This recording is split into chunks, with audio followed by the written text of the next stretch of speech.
Many people believe that money and buying things translates to happiness, but people who have money and freedom to buy whatever they could possibly want will tell you that that's not true at all. In today's world, we're constantly bombarded by messages telling us that happiness comes from buying things: new phones, fancy clothes, shiny cars. Society tells us that these are the keys to a better life, but what if we've been looking in the wrong place all along? What if the true path to happiness isn't found in the things we own, but in the freedom we create for ourselves? It's time to stop buying stuff and start buying freedom. Let's face it, it's fun to buy something new. That rush you get when you snag something new, whether it's the latest tech gadget or a sleek new outfit, can be pretty addicting. Everyone loves when a package gets delivered at the front door. But if we're honest with ourselves, how long does that excitement really last? A few minutes? A few days? Maybe a week? Before we know it, we're eyeing the next shiny object to fill that void. This cycle of acquiring things can feel never-ending, and while it's thrilling in the moment, it rarely leads to lasting happiness. The problem is that new items only bring temporary satisfaction, with few exceptions. This idea is backed by research. Experts say that people often experience a spike in happiness when they buy something new, but that joy fades faster than we'd like to admit. The more things we acquire, the more we become trapped in a cycle of needing more to feel that same high. It's like a hamster running on a wheel. We're convinced that the next item will be the one that finally makes us happy. This is exactly why wealthy people, despite having access to everything money can buy, are always seeking something more. When you can afford anything, the thrill of getting something new fades even faster because there's always something bigger, better, or rarer to chase. The excitement of a luxury car fades quickly when they come out with an updated version, or you realize someone else has a more exclusive model. A sprawling mansion starts to feel ordinary when you live in it for a little while or when you visit a friend's estate that's even grander. The cycle never ends because the brain constantly adapts to new levels of luxury, making them feel normal rather than special. Instead of reaching a point of contentment, the ultra-rich often find themselves endlessly chasing the next upgrade, believing, wrongly, that fulfillment is just one more purchase away. And let's not forget about the financial impact of these purchases. More stuff means more money spent, and often more debt. The high of a new purchase can quickly turn into the anxiety of credit card bills piling up or the worry of how to pay off loans. Owning things may feel good for a moment, but when you're stuck under the weight of debt, you lose something much more valuable than a temporary thrill. You lose your freedom. It's not just about the initial cost of buying things.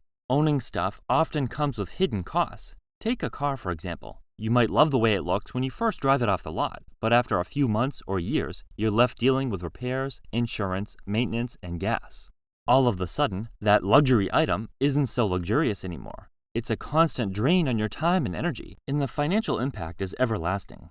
And then there's the clutter. All the things we accumulate eventually start to take up space, not just in our homes, but in our minds. The more stuff we have, the more time we have to spend organizing, cleaning, and worrying about the stuff. The idea of owning things starts to feel less like an advantage and more like a chore. At some point, we realize that these possessions, instead of enhancing our lives, are actually keeping us stuck. Now imagine a different kind of life. Instead of chasing after more stuff, you focus on buying freedom. What does that look like?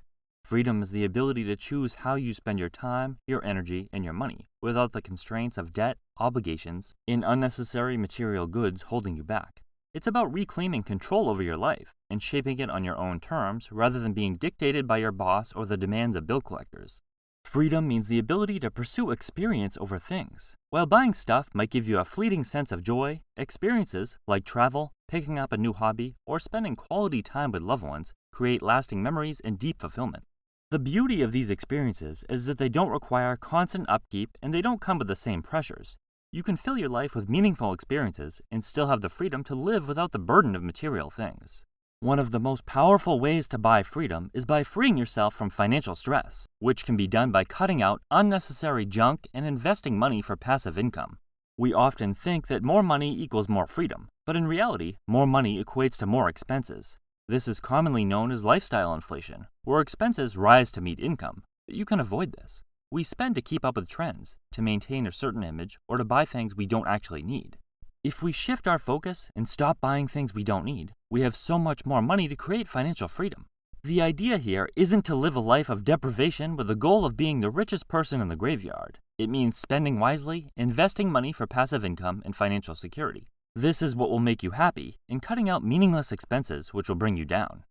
Imagine going to work because you want to instead of needing to, or being able to walk away from a job you don't enjoy because you have plenty of passive income to pay the bills. Or being able to take off for a month or two and travel the world without worrying about how you'll pay for it. When you stop buying things and start investing in financial freedom, you make room for opportunities like these, and often they're the things that provide the most fulfillment. When we prioritize possessions over freedom, we also sacrifice our time. We work long hours to afford the things we think we need, and in the process, we lose the ability to enjoy our lives. Working non-stop means missing out on family time, skipping lunch with friends, no rounds of golf, and never getting to sleep in. But freedom gives you something far more valuable than possessions ever could: time. Time is our most limited resource, and when we focus on buying freedom, we can regain control of how we use it. By simplifying our lives, by letting go of material things that end up draining us more than enhancing our lives, we create more time for what truly matters. Imagine how much richer your life could be if you had more choices and time, your most precious resources at your disposal. Besides having more time and financial freedom, there's also a huge mental and emotional relief that comes from letting go of the constant need for more stuff. Minimalism isn't just about owning one outfit and biking everywhere. It's about ditching the pressure to keep up with everyone else. When we stop chasing things, we stop chasing approval, status, and validation, which clears up space to focus on what actually makes us happy: our relationships, health, hobbies, and peace of mind. Studies show that people who prioritize experiences over material things tend to be happier and less stressed. The less we own, the less we have to worry about, and the easier it is to enjoy life in the moment. It's a shift that brings peace of mind, clarity, and a deeper sense of happiness. Of course, there are exceptions to this idea. Not every purchase is automatically a bad one. For example, buying something you're really passionate about, like a guitar, a camera, or even a car, can actually bring lasting happiness and a sense of fulfillment. When you buy something for a hobby or something that adds lasting value to your life, it's not just about acquiring another object. Take a guitar, for example. When you pick it up, it's not just an object collecting dust. It's a way to relax, a way to be creative, and a way to develop your skills and a source of joy. The same goes for a camera if you're into photography, or even a car that excites you every time you start it up or take it for a drive. Here's the thing. Most of us have trouble telling the difference between purchases that bring lasting happiness and those that just give us a quick rush. It's easy to get caught up in the excitement of buying something new. The real issue is that a lot of people can't tell whether what they're buying is something they'll still love months or even years down the road, or if it's just going to lose its appeal after a few weeks. It's easy to confuse short-term pleasure with long-term fulfillment, especially with all the pressure around us that tells us the next big thing will finally make us happy. But real happiness comes when we start making smarter choices about what we buy. That's the line most of us struggle to find, the difference between buying something because it really matters to us and buying something just for the thrill of the purchase. Ultimately, the real wealth in life isn't measured by the things you own, but by the freedom you enjoy. The more we focus on buying freedom, whether through financial independence, experiences, or time, the richer our lives become.